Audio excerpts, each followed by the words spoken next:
We're ready. Hello! Welcome to Oscar Wilde, Shannon and Ora's excellent Oscar adventure. This is the 7th Academy Awards, right? Number 7.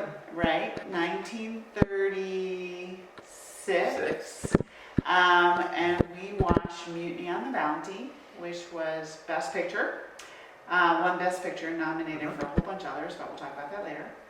And to talk about the movie is Pirate Shannon. Looking very naval or English seagoing or very 1700s. Or Halloween. Or Halloween, because it is the day before Halloween. And I have my son. Okay, so the I'm movie on the opens, and it's in a brightly lit bar because all British taverns in the 1700s were brightly lit with overhead stage lights.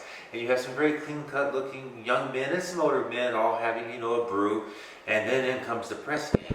And press gangs were a very real part of the British Navy at that point in time because, well, nobody wanted to serve on British ships. It was a very nasty, short-lived affair. So in comes a press gang led by Clark Gable, who we're going to see 3 years from now in Gone with the Wind, but he's dashing, he's swashbuckling, and he's very sensitive to the fact that he's going to take these people away from their homes for 2 years and they're probably all going to die.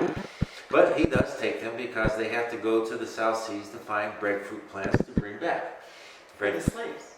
For the slaves, yes. To feed the slaves. To feed the slaves. So, but it's a very sanitized press gang affair. In real life, it was a horrible, nasty thing with people getting clubbed and drug away in dingy bars, from dingy bars, to serve a miserable life on the ships. This is a more clean, sanitized version.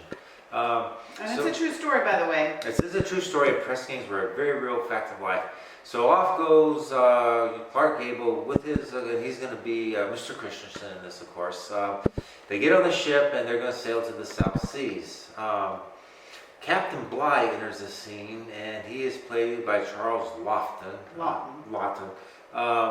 And he's this sharp, pudgy man with a big fleshy face and big fleshy lips, and Ripple needs to get out of the picture. So anyway, they set up this whole dynamic in which, Captain Bligh, and everybody's heard of Captain Bligh, is mean, he's nasty, he flogs people to death. It's more sanitized than you'll see in later, representations or iterations of the Mutiny on the Bounty. But as you go on, you see him do all sorts of nasty things to his crew, and the crew is getting more and more surly. And Mr. Christensen, who is, nicer, so anyway, it gets worse and worse and worse and worse until finally Mr. Christensen snaps, the crew snaps, they have a mutiny, and they take over the ship. And rather than kill Captain Bligh like they really should have done, they set him adrift in a rowboat. It's bigger than a rowboat. It's about 20 feet long, but it's this open skiff. In real life, this did happen, and it actually, although you despise Captain Bligh at this point in the movie, what he does is remarkable. He takes this little bitty 20-foot open boat, and he has one sail, and he sails it from the middle of the Pacific Ocean all the way back to England. like 2,000 miles. Yeah, and he survives. And he survives. It's true. It's absolutely incredible. Unprecedented. It's one of the most remarkable feats of navigation and survival in maritime history. So even though you're supposed to despise Captain Bligh, he's just a really badass sailor. Yeah. But anyway, so back to the island where Mr. Christensen and Christian, I think. Christian is. So they go back to the island after taking over the ship. They meet their Polynesian girlfriends, who in the movie are anything but Polynesian. They're brunettes at least. And so you have this, they're on the island, they're living the good life, they're enjoying things. But to jump back, Mr. Christensen has his good friend, Christian, has his good friend, and I forget the name of the good friend. Byam, I think. Yeah. So anyway, he doesn't want to mutiny, but he gets stuck with the mutineers because there's not enough room on the boat with him. And so, there's this tension between Mr. Christian and his friend Byam. Whatever. So there's this tension there. There's the chief and the Polynesian girls and the way the 1936 interpretation of the idyllic life on the islands, it transpires. And, there's some soft scenes with the beautiful Polynesian women who aren't really Polynesian making out with Clark Gable. But anyway, so Captain Bligh gets back to England. He's really pissed off. And so he goes back to this island with another ship and the British Navy to taking over. Mr. Christian and his group of mutineers, they see the ship, they leave on the Bounty, which they still have. They sail off to another island where they shipwreck it, and supposedly live happily ever after. But this is not really the case, as we'll talk about a bit later. Captain Bligh takes a few of the non-mutineers back to England. There's a big trial because he doesn't really accept the fact that they weren't mutineers. And I think in real life, in the end of it, 3 are hung, most are exonerated, some serve prison sentences. But that's it in a nutshell. So what did you think? So should we talk about how we like the movie, or should we talk about some of the trivial pieces? Give the wonderful trivia. Okay, first off, so this film won Best Picture for the 1936 Academy Awards. And all 3 lead actors, the captain, Christian, and Byam, we're having a really hard time with his name. They were all nominated for Best Actor. None of them won, actually. They only won Best Picture for this film, and there were many, many nominations, right?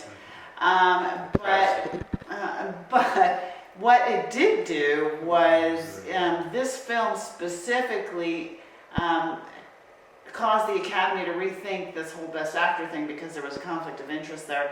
So they added the Best Supporting Actor and Actress roles because of this film. I think that's very interesting. So that happened, and also this was the last film to be nominated for many, many areas, but only win Best Film.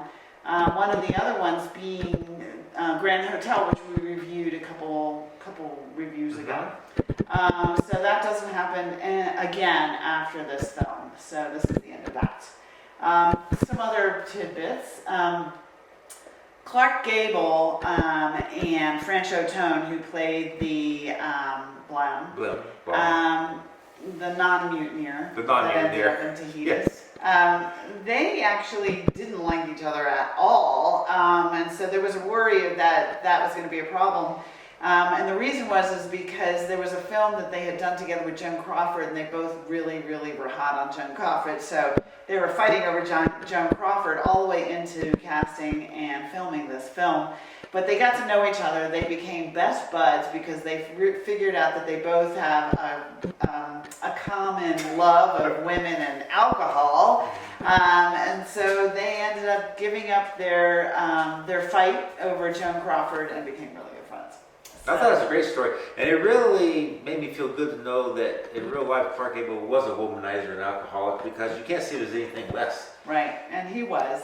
There was another famous actor, William, I don't remember what his name was, but a famous actor of the time, William Bligh, I think. He was actually being cast for Captain Bligh, but he hated Clark Gable so much that he passed on the role because he didn't want to be on set with Clark Gable for such a long time. That was funny. All these interrelationships with all these Hollywood actors and actresses is just kind of fun. And this is a code film, so when the love scene between the people coming off of the Bounty and Tahiti, which I think it was Tahiti, with all these women, all you see are the women in grass and smiling, shiny-eyed. You don't see any grabbing or groping, or you will only see kissing. My guess is when that crew in real life came off the Bounty and went after it was rabbit sex. Yeah. I'm sure it wasn't illegal like that. In real life. And actually, it would be good for you to tell some of the real life Captain Bligh stuff in a minute, but I do want to mention one thing. So, Laughton, Charles Laughton, who played Captain Bligh, 2 things about him. Number one is he plays this incredible, very mean but very, very good sea captain. And in real life, Charles Laughton was horrible at sea, and he had horrible seasickness throughout the whole filming of the thing, so he was throwing up for most of the time. The other thing is he was a very, very outwardly, overtly homosexual man, married, because even if you're homosexual, you get married anyway. 1936. But he did have a boyfriend. He was overtly homosexual, and he was they were purposely cast Gable and him because Gable was also a serious homophobe. So, the director just assumed that would create this incredible tension between the two, and it did. It broke down completely when they hit land, because apparently Laughton brought his very muscular, good-looking boyfriend as his personal masseur, and at that point, Gable couldn't take it anymore, so their relationship really broke down at that point. But, so yeah, he was a flamer, which is great. Is that because correct, sweetie? I don't know, but I mean, that's how it was viewed back then, but it was, it was fantastic for the time, because I'm very pleased that he was able to show his homosexuality. Probably Hollywood was the only place you could do that back in 1936. Probably, but Gable was definitely not for it. No, he was a man's man and a womanizer and an alcoholic and everything you expect Clark Gable to be. I was happy to see that. Yeah, but the real Captain Bligh, I think, is an interesting person in real life. I'm not convinced that Captain Bligh in real life was any worse than any other sea captain. Because the officers came from the aristocracy, the upper classes, and all the seamen came from the lower classes. And it was very typical at that time for the upper classes to completely look down upon, to denigrate, to use and abuse the lower classes. And at sea, the captain had absolute authority. And in all the books that I've studied and all the history of the sea at that particular point in time, it was just a brutal, nasty thing. And I don't think Captain Bligh was really much worse than any other sea captain out there. And apparently he was a very, very proficient seaman. And also, I think this movie and then subsequent movies about the Bounty venerate Mr. Christian. But I'm not convinced he was the nicest guy in the world either, because it sounds like after they escaped to this island that the Polynesians that they took with them have some sort of revolt. They killed numerous members of the crew. The crew has all this infighting. Mm-hmm. And by the time it's all said and done, there's nobody of the crew left. No, there was one person. Or was there one person left? One famous person, remember? We'll have to look that up. But there was one person that was left. So most everybody died. So, just to make sure that you got this clear, they have the mutiny. They end up on the island of Tahiti. Bligh gets back to England. Right.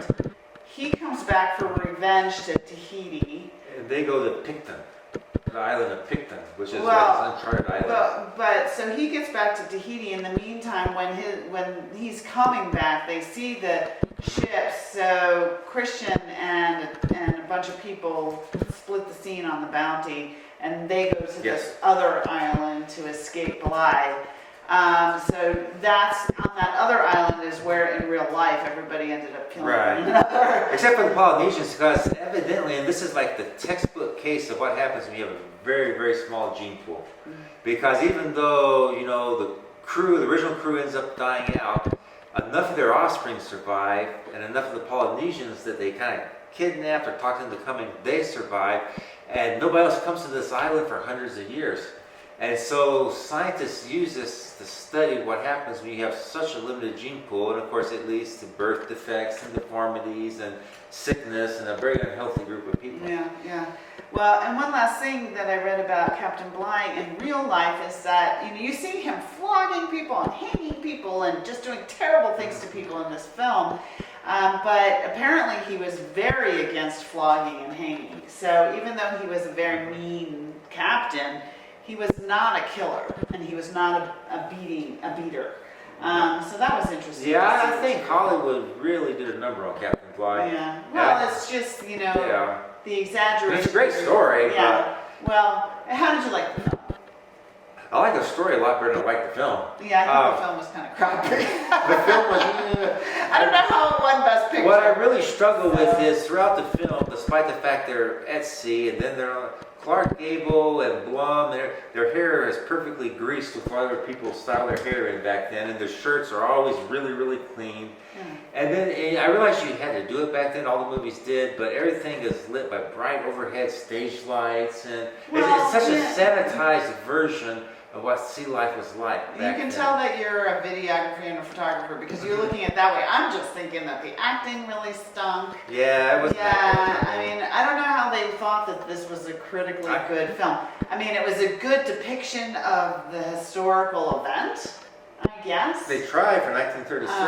And it won all of these incredible awards, like one of the top 10 best films. Yeah, by I the struggle New York believing Film this Society, acrimony between Mr. Christian and Captain Bligh. I don't think they did a good job with that. You know, later on you have Mel Gibson and Anthony Hopkins do a very, very good job with this build-up and the tension and this, you know, these different views on life and that, you know, the different, I mean, they just have this great, great build-up and it's just, the acting's good.